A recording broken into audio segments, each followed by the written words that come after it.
Welcome to On the Entrepreneur's Journey. I'm your host, Peter Santry, a former Wall Street exec, and I work with owners and leadership teams to help them grow, build enterprise value, and create companies that can run without them.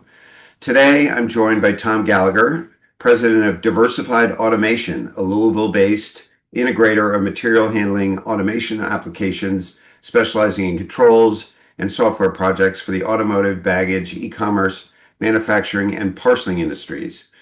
Diversified Automation began as a successful founder-led business, grew into a valuable company, and was later acquired by LeadEck, a global industrial services company. But the real story is what happens next, how a company moves from a founder-centered model to a more scalable leadership model while preserving the entrepreneurial energy, technical credibility, and customer responsiveness that made it successful in the first place.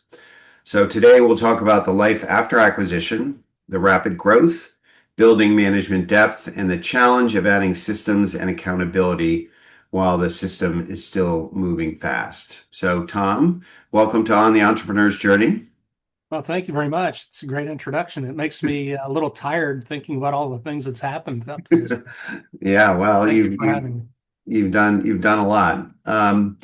So before the acquisition, you're a very successful founder-led business, and like many of the entrepreneurial companies, we talked about how the business still ran through the founder and a few key people.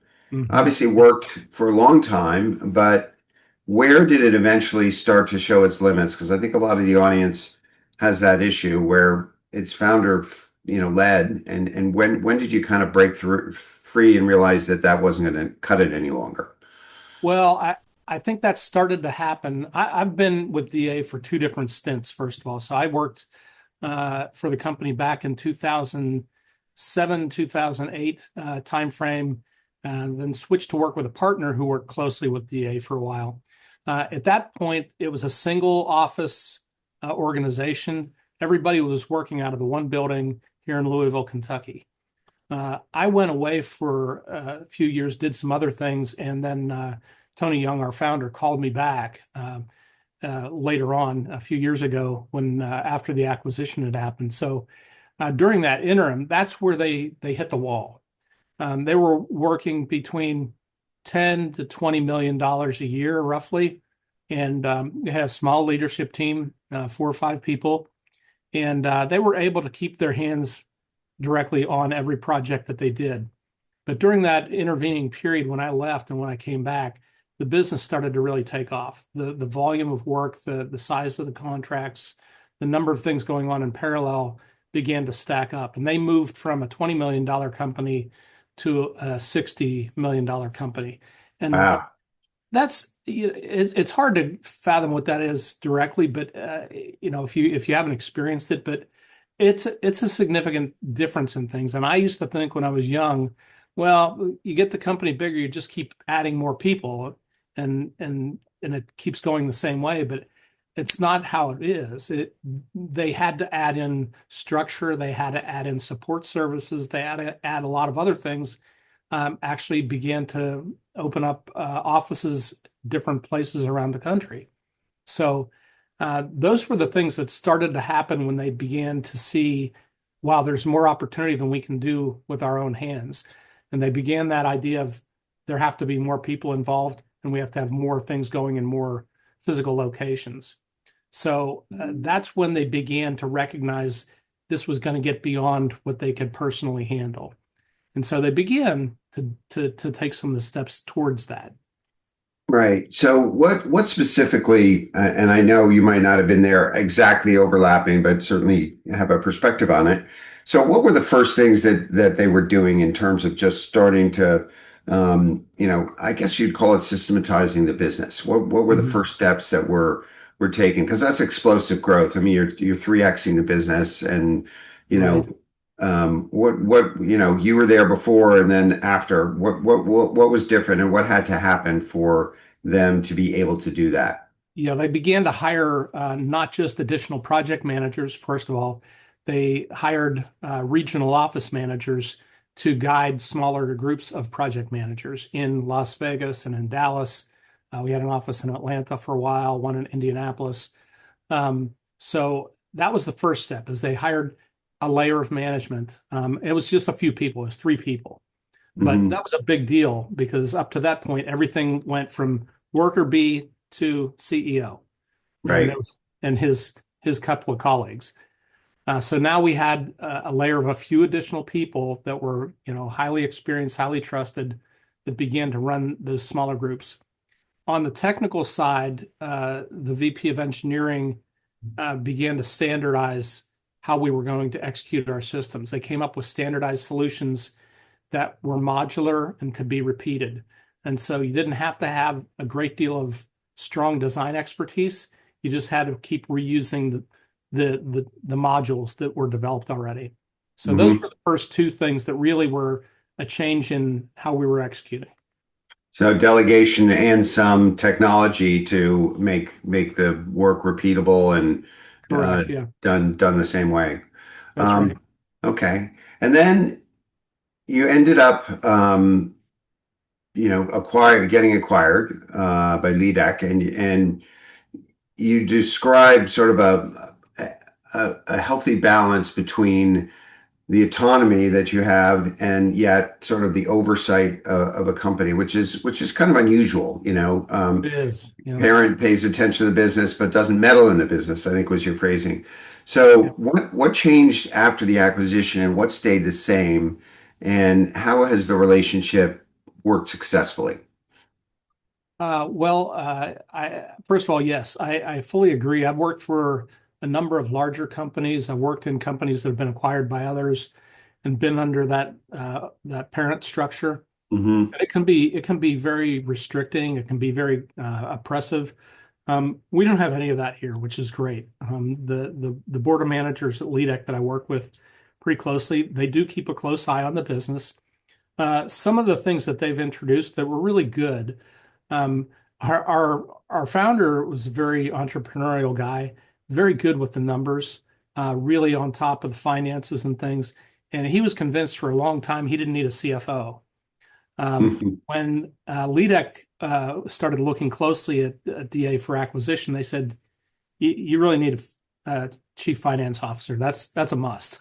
And Hmm. so he reluctantly, brought a CFO on board and then immediately recognized how much of a difference that makes in the organization. So that was one part, was all of the things that went along with having a CFO, doing financial reports, doing forecasting, working on, financing arrangements for cash flow, and all of those things were items that they began to build into the company. So that was one piece. I think the IT structure in general was another really it was a good thing. We had It was kind of a free for all here. You could go out and interact with any place in the world and potentially be bringing viruses into the business. Uh, you know, Yeah.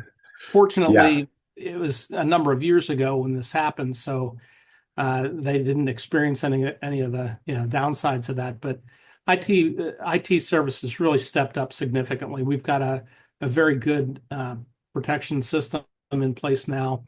It's very robust in terms of file management and file information sharing. So all that was a big thing. And I think the other thing was how we handle people. Our HR practices really, really improved. We do, performance reviews. We do 9 block assessments of people. We do career pathing. All of those things kind of normalized all the pay structures across the organization. All of that's happened since LEDEC made the acquisition. And Wow. those are, if you work in a bigger company, you say, of course.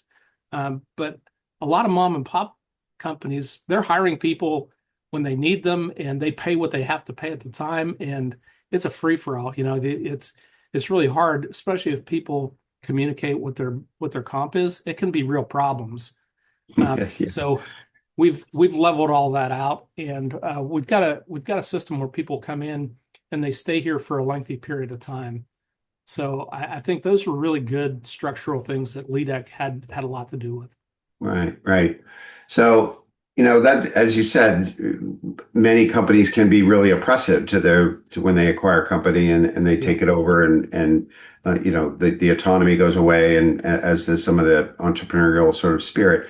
So I'm wondering how you all bake that into because it doesn't happen overnight. I mean, it doesn't happen by accident, I should say.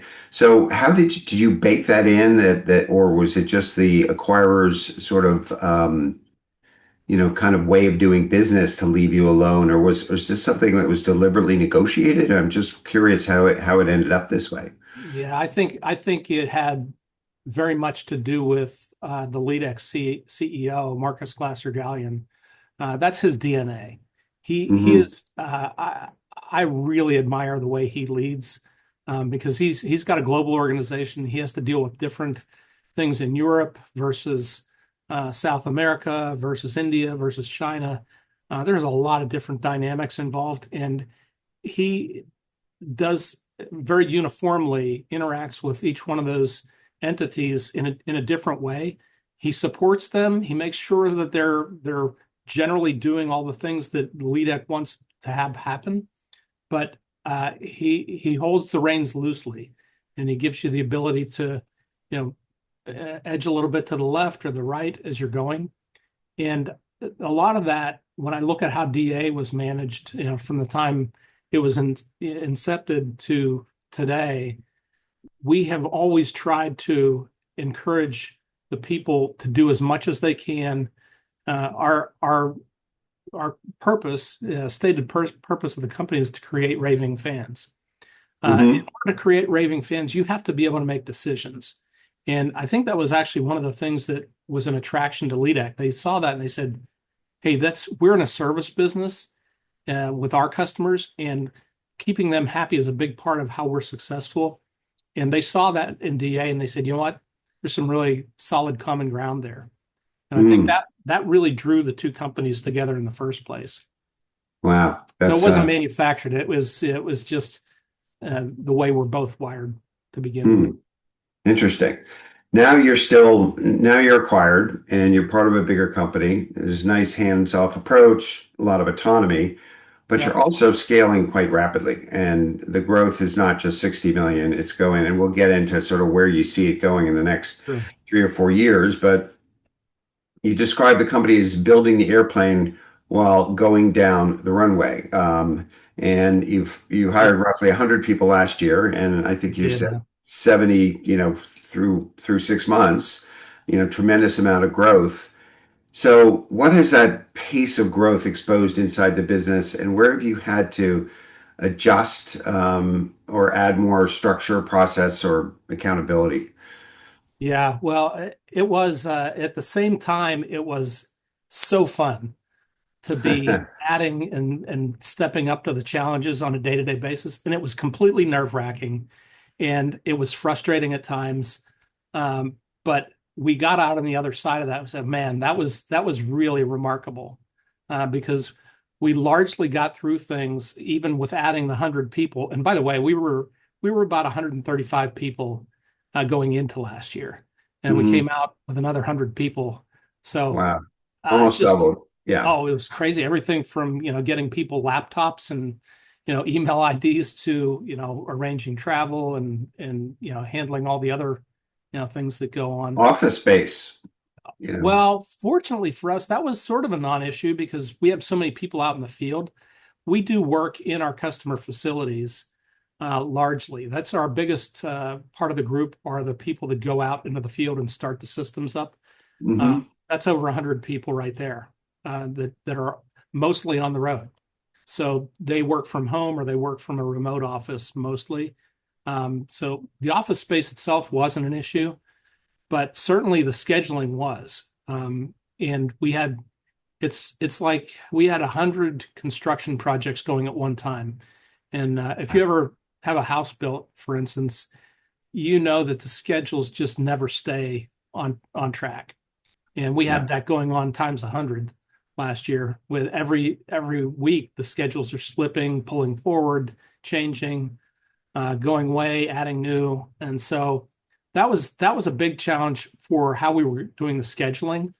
And we struggled. There were times where we didn't have all the right people that we needed. Those were some of the pain points that we had along the way. And we came out of last year and said, we've got to do that differently. We've implemented some scheduling tools. Now we do a weekly resource review and projection to look out ahead. So that was one of the big things. We also found that although we've made a lot of progress with standardizing processes and even the tools and the software that we're using, there was still it wasn't developed far enough along to be able to bring somebody in new and have them immediately be productive. We had a lot of inefficiencies with the newer folks coming in trying to figure out where things were, how to go about doing the work. So a lot of training, and our mid-level management team has expanded out. We had our first ever management summit this year. We pulled all of our mid-level managers here to Louisville and spent a couple of days just going through blocking and tackling. How do we do this? How do we evaluate people? How do you interact on change orders with customers? All of those things to try to start to give people all the missing things that we found last year. So it sounded like you were building playbooks underneath the actual business itself as you expanded it, so people would do things in the same way, Mhm. and the most efficient way, and you had to spend a lot of time doing that. Yeah. Part of that building the airplane while you're going down the runway. Yeah. So let me ask you there. I mean, that's really an operations side of the equation, but I mean, somebody's bringing that business in. Somebody is out in the That's right. marketplace creating new demand or extracting more from existing customers. So how did you, um, with one foot, sort of one set of eyes looking over the expansion of the build out of the operations, how did you handle the customer side and the demand side and all that? Yeah, yeah. That must have been crazy too. Great question. So we really started probably back around 2019, I think it was, and that was when I was not here. It moved from the owner founder doing all the sales work and having one guy that did a lot of the pricing exercises and things to building out a sales and what we call an applications team. And so Hmm. we hired several account executives to go chase business with different partners and end users. And we built a team of people in the back office that every time we get a new project, they get all the information, they sort through it, and they start building up material lists and going out and getting quotes from partners and things like that to respond with pricing going back out the door. So there was a whole sales organization built, but we also began to look at the number of partners that we had that we're working with, firstly, and secondly, we started to think about, okay, if we max ourselves out in our core industry, which is serving parcel service companies like Hmm. UPS, FedEx, Amazon to some degree, and they do other things as well, but they're partly a shipper. Hmm. So we started to say, if we max those out, where else can we continue to grow? And so we strategically laid out a plan that said we are going to begin to diversify into some other what we call adjacent industries, industries that have the same kinds of products and capabilities and things like that, but are with a separate pool of customers. E-commerce, there's thousands of customers. Baggage handling, there are hundreds of airports across the country. So we started to look at those adjacent industries, and we began to put specific resources to go pursue business and partners in those markets. So there was a whole exercise built around the building the pipeline, expanding our pool of opportunities out there. And in 2023, we put that plan formally in place, the 3-year strategic plan to develop out the industries. And we're now beginning to get orders on the e-commerce side as well. And it, Mm. and you may say, wow, that's taken a while, and it's true. But in this industry, 2 to 3 years is about right for getting your feet under you with a new market, Yeah. unless you acquire somebody. I'm just thinking, I mean, obviously the big expansion that's going on is in these data centers. And I know it's not handling packages or stuff like that, but there's so much going on. I wondered if there's a role for you in terms of just getting that all the logistics behind, getting stuff. I mean, I'm into a data center. I'm sure a lot of it goes into warehouses and it has to be moved logistically. I'm wondering, I just popped into my head because I've been reading so much about it. Oh, Is yeah. that a space that you're looking at as well, Tom? I wondered if you had been talking to our lead ex CEO because he and our lead ex CFO have both brought that up with me about looking at opportunities with data centers. And what I told them is yes, there's a lot of activity in that sector. Um, it is a little bit of a different skill set. It's much more of a construction exercise than Right. building systems the way that we do. And we're actually having some conversations with a couple of potential partners to make inroads in that sector. But honestly, it's a little bit of a lower priority for us right now because these other markets are just to kind of put a kind of handle on it. Our parcel market that we're really excel in, that's about 10% of the overall material handling automation industry.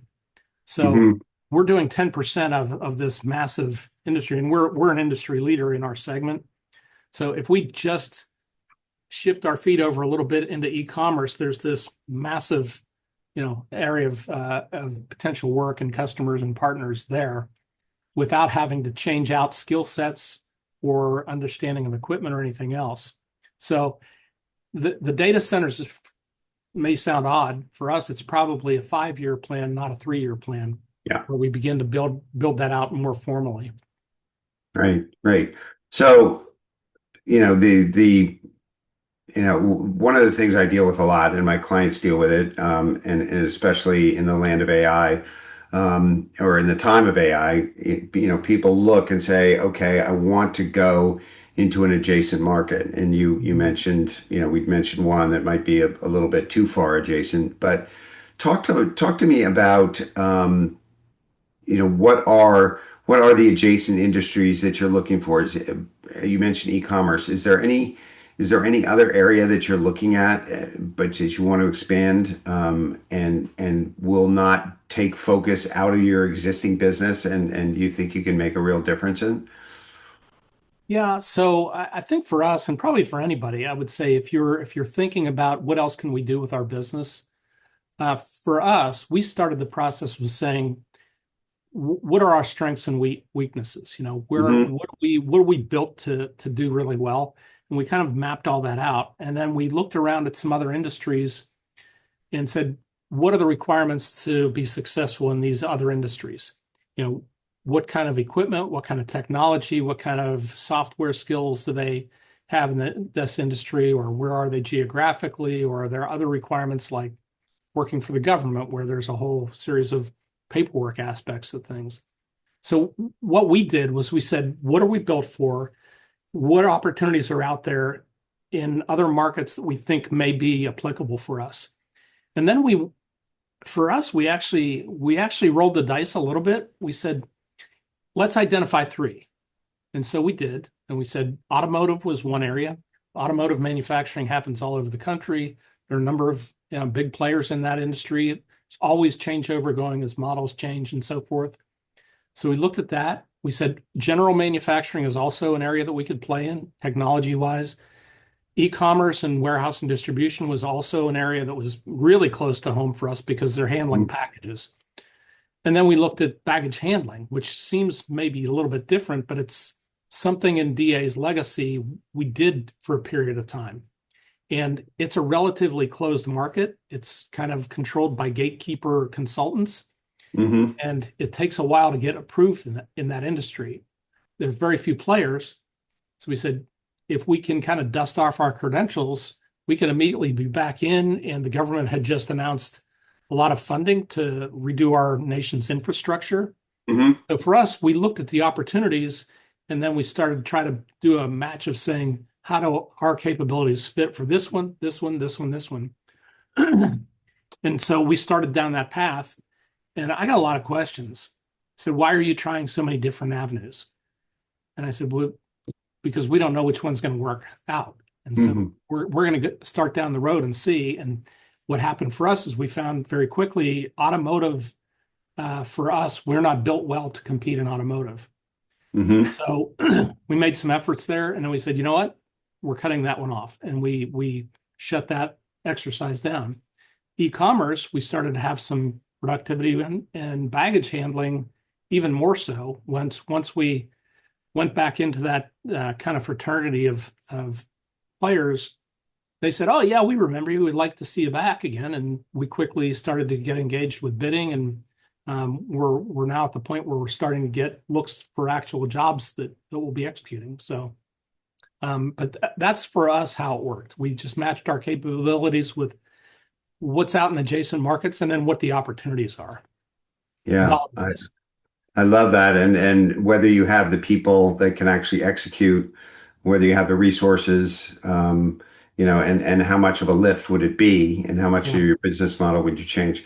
I love that. And a lot of the work that I'm doing now is taking people through evaluating how whether they should go into adjacent opportunities and what how well they're set up. But I do love the way you yeah, looked at yourself in the mirror first and said, yeah, okay, this is really what we can do and what we're really good at. yeah, And then with that sort of firmly entrenched, looked at the opportunities because so many people don't do the work. I mean, and allocate capital and actually failing early, I guess, is another lesson. It's not like you just put one chip on the table. You put three or four. it And it is. sounds like two are worth you're pursuing. One you threw back and said, we're not going to do that one. Yeah, So it's okay. It's okay yeah, if everything doesn't succeed. yeah, Just yeah, make the assessments quick and shut it down quick if it's not working. Is the way we looked at it. yeah. The fail fast idea. Okay. We also had one other kind of constraint that sort of narrowed down our operation, and that was that another way to get into adjacent markets is through mergers and acquisitions. Um, because of the nature of where we sit within the LEADEC environment and them under their parent equity company, mergers and acquisitions really wasn't going to be an opportunity at the time frame. So we said, okay, we're not going to do it through that. We're just going to do it through organic efforts. And so it simplified things. We didn't have to worry about finding another partner and integrating them and all the things that go along with Yeah. that. All the culture absorption and non-absorption. Yeah. A Yeah. faster way to add for sure, but it is Yeah. tricky. A lot of complexity.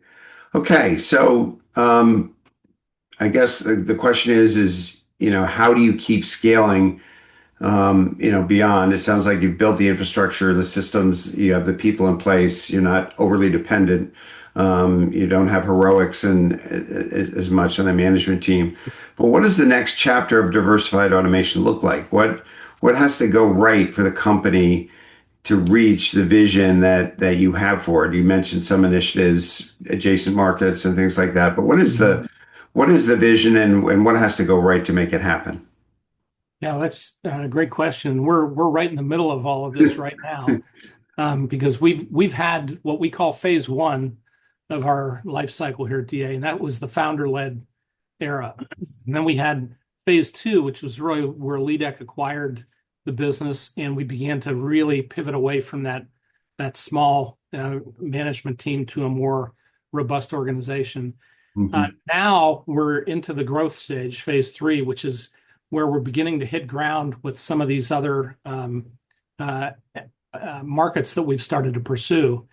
And so we're beginning to add selectively experts in these other fields, people that have, we've lived in the parcel industry for 20 years.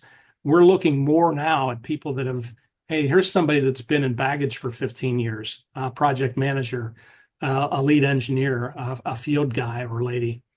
And so a lot of what we're doing now is building out our resume and capacities with people that excel in these adjacent areas.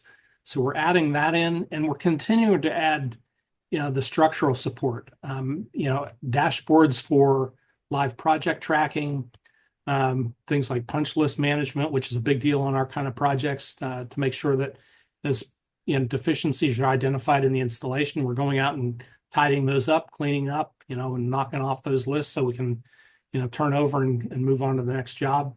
So a lot of the structural things, continued management, training and development, Mm-hmm. and identifying the next, set of leaders through our 9 block assessments. So those Mm-hmm. are kind of building, making this a more bulletproof operation than it has been. We added a lot of people and we surprisingly did really well, but now we need to elevate our overall expertise and fluency so that we can. Mm-hmm. We've been really at the top of our game in the market that we're in. We need to be at the top of our game in these adjacent markets. And so Mm-hmm. now we're building out those pieces. So you're really building the floor underneath that higher revenue stream and under those new markets Yeah. is really what it sounds. It's consolidating that growth, which is Yeah. sounds like it's been explosive and pretty amazing. Um, One last question, since you raised it, why do you think you were so successful in hiring? That is one of the Achilles heels of a lot of growth companies. Is just how do you go and get the right people? What were the criteria? Why were you able to be successful? Because as I said, it's not easy. And Well, we weren't perfect. I will say yeah. that, there was, our turnover rate has been relatively low. I think you and I talked about that earlier. Um, but we did spend some time on the front end really carefully listing out everything that we needed for the different positions that we were going to have. And we tried to be very realistic about the expectations for those positions with people. I've worked a lot of places where you interview for a job, you come in, and the job is nothing like you were told in the interview. We've tried to be really, really clear with people on the front end, and both in terms of what the job looks like, in terms of, for instance, a lot of people on the road. We tried to be really clear about, them understanding how much time they're going to be traveling. We also spent a lot of time on taking care of people, both from HR and benefits standpoint. You know, not only giving people PO, PTO time off, or at least the opportunity for it, but actually being able to take the time off and schedule around those people so that they could actually live that. We had several years ago, we had unlimited PTO, like a lot of organizations had. We scrapped it. People didn't actually like it, it turned out. Um, and you would think unlimited PTO, what's not to like about that? But there's a Yeah. lot of things that can go wrong. Yeah. So Yeah. It's instead, hard to schedule. I mean, it's impossible to yeah. schedule around. So but we got really generous with our benefits and we allow them to be used, number one. And then the second thing is we spent a bunch of money. We went out and hired some contractors that we've since converted over to full-time employees. We paid more for those people than we would have under direct hires. But it did get us through, number one, and we were able to be more selective. We had 25 contractors come in, do some work. We hired 8 of them. The rest we said, thank you very much, and they went on their way. Those turned out not to be bad full-time hires. So Mm, we spent more, but I think we walked away in a much better position. mm, interesting. Yeah, I mean, I think preparing for that explosive growth when you're going from 135 to 235 people, um, the temptation is to hire and then figure it out. It sounds like you went about it the right way, which is to actually figure out what you really needed and identify the areas, and then put together the roles and responsibilities and the expectations and the Yeah, outcomes that you wanted, and that enabled you to be put out a well thought out package for everybody. Combine that with the benefits, it's great. It sounds like it really went well. So. mostly. Yeah. Good, good. Okay, well, we'll stop it there, Tom. I love the story from founder-led to acquired to growth to consolidating growth and growing some more in adjacent businesses. It's a really interesting story. And then going from an entrepreneurial to being acquired. I mean, it's a journey that I know some in the audience will run. So I appreciate your sharing it with me. Oh, And happy to talk about it. Yep. until then, we will see you on the entrepreneur's journey. Well, thank you very Thanks, much. Tom. Been great and great conversation. Appreciate it. Thanks, Tom.